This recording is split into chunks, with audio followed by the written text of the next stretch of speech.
Hello good morning, welcome back to माझी Meera. So आज होता फ्रायडे आणि मीराला सोडायला आणि आणायला मी गेले होते, कारण का निमेशला सुट्टी होती. त्याच्यामुळे त्याला म्हटलेलं की तू आराम कर, आजचा दिवस मी जाते, म्हणजे माझं जिम पण होईल आणि मीराला आणणं आणि सोडणं पण होईल. सो येता येता मी चिकन घेऊन आले होते. काय ते तुला चिकन खायचंय? आवडतं तुला चिकन?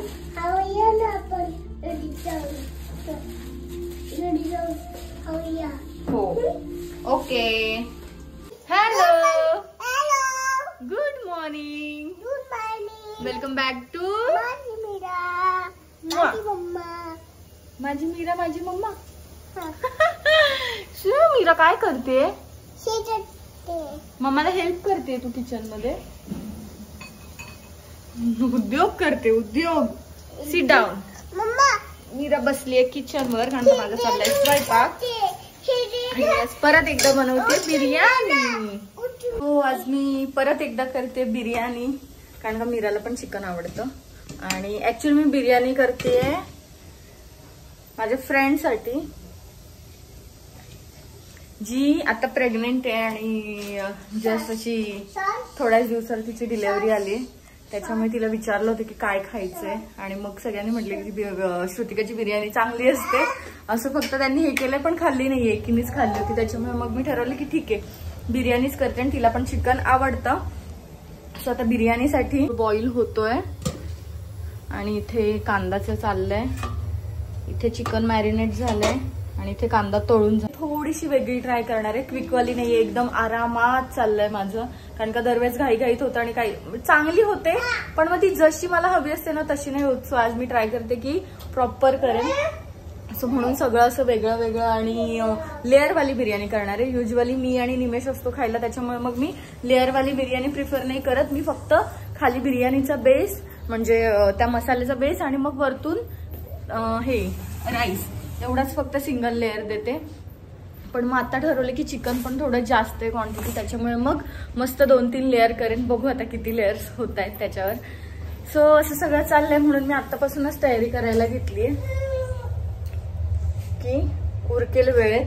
नाही तर मग संध्याकाळी जर करायला घेतलं ना तर मग ते खूपच वेळ होऊन जातो. आणि मग आमच्या बरेच अजून दुसरे पण प्लॅन आहेत. आम्हाला जे कबर्ड आहे ते दुसऱ्या बेडमध्ये शिफ्ट करायचंय, जो ड्रेसिंग टेबल आहे तो पण शिफ्ट करायचा आहे, तिकडचं सगळं हे असं थोडंसं शिफ्टिंगचं, फ्रीज इकडे करायचं, देवघर तिकडे करायचं, असं सगळं चाललंय आमचं. म्हणून मग म्हटलं आता मी स्वयंपाक उरकून घेते, म्हणजे मग संध्याकाळी मग मी फ्री होईन, कारण का उद्या सुट्टी आहे. पण मग सुट्टीचा दिवस जर कामात घालवला तर मग काही अर्थच नाहीये. त्याच्यामुळे म्हटलं की आजच करून घेऊ निमेशला. सो निमेश पण रेडी झालं आणि मीराला मी असं किचनवर बसवलंय, तिचं चाललंय तिचं. सो इथे मी खाली एक बटाट्यांचा लेअर, म्हणजे त्याचे बटाट्याचे पातळ स्लाइस करून तो लेअर लावला होता. त्याच्यावर राईस आणि मग चिकनच्या ग्रेव्हीचा एक लेअर दिला होता. आणि आता पुन्हा एकदा मी भाताचा लेअर देऊन घेतला आणि त्याच्यावर पुन्हा एकदा ग्रेव्ही टाकून घेणार आहे. आणि मग पुन्हा एकदा भाताचा लेअर देऊन त्याच्यावर कांदा, तळलेला कांदा, कोथिंबीर माझ्याकडे नव्हती मे बी म्हणून मी ते टाकलेलं नाही तर कोथिंबीर, पुदिना आणि कांदा ह्याचं सगळं लेअर एक देऊन छान पुन्हा एकदा भाताचा लेअर द्यायचा. थोडासा बिर्याणी मसाला पण मी ह्याच्यावर टाकला होता आणि मग पुन्हा एकदा चिकनचा लेअर द्यायचा. म्हणजे अशी प्रत्येक घासाची चव अशी छान लागते. आणि ते जेव्हा दम देतो ना तेव्हा तो सगळ्या पूर्ण अशा त्या बिर्याणीमध्ये पसरतो आणि प्रत्येक घासाला त्याची अशी इतकी छान चव राहते ना की ती अशी खूप वेळ आपण आठवू शकतो आणि खूप वेळ ते बिर्याणीची चव घेऊ शकतो. दिस इज द फायनल लेअर. आणि ह्याच्यावर मी परत एकदा थोडासा कांदा, जास्त नाही टाकणार आहे, थोडाच टाकते, कारण का त्याला वाफ द्यायची आहे ना, दम द्यायचा आहे. त्याच्यामुळे मग तो कांदा लूज पडेल, मग तळलेल्या कांद्याचा काहीच अर्थ नाही राहत. आणि हा बिर्याणी मसाला मी वरून टाकते राईसवर.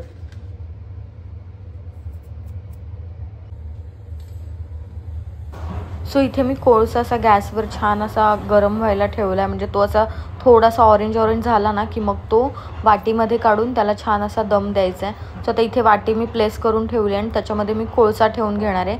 आणि मग ते मी तव्यावर ठेवणार आहे, तो पूर्ण टोप डायरेक्ट ठेवणार नाही, तर मग खालचं करपेल. सो तव्यावर आता ठेवल्यानंतर त्या कोळशावर मी तूप टाकून घेणार आहे, कारण का तुपाने छान दम बसतो मला असं वाटतं. आणि मग ते उरलेलं तूप पुन्हा त्या राईसमध्येच टाकायचं. मी तेल नाही वापरत, तूपच वापरते शक्यतो, कारण का तुपाने खूप वेगळी चव येते. आणि निमेशला स्पेशली चिकन आणि बिर्याणी ही तुपातलीच आवडते, त्याला तेलातली बिलकुल आवडत नाही. त्याने जेव्हापासून मी तुपातली करायला सुरुवात केली ना, तो आवर्जून मला त्याने सांगितलं की नाही तुपातलीच हवी असं. सो ह्याला छान असं 20 ते 25 मिनटं मी गॅसवरच ठेवणार आहे. आता गॅस फास्ट आहे, थोडासा तवा तापेपर्यंत. त्याच्यानंतर मग मी गॅस स्लो करून ठेवणार आहे आणि मग अर्ध्या तासाने गॅस बंद करून पुन्हा मग एक 15-20 मिनटाने मग ते ओपन करेन.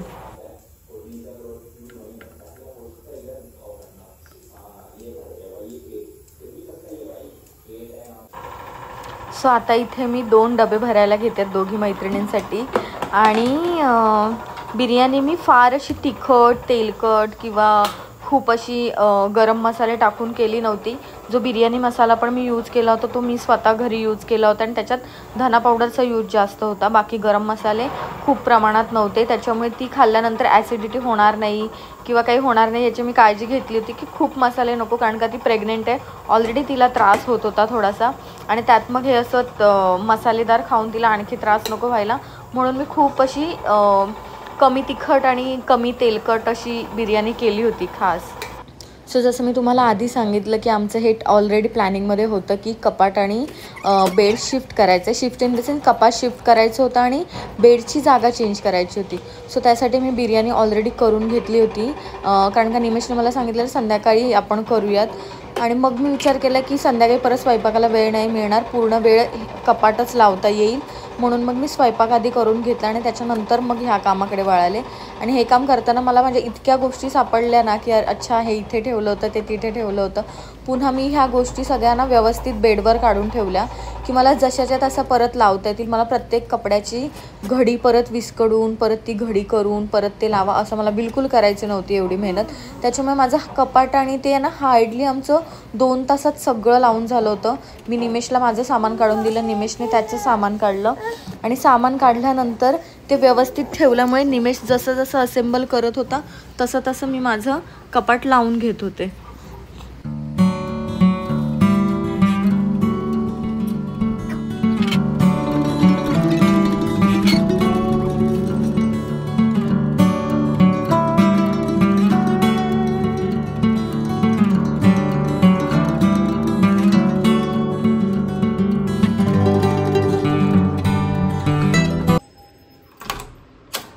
बेल खराब करायची का गुंडे? काय झालं हिचं का असं तोंड? गार्डन वरून यायचंच नाही का?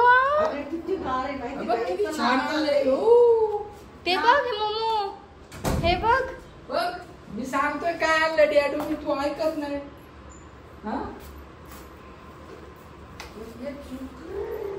शूज कुठे? एक अच्छा ते बघ aeroplane, car, building, road, trees, काय काय आहे. हा बलून पण आहे.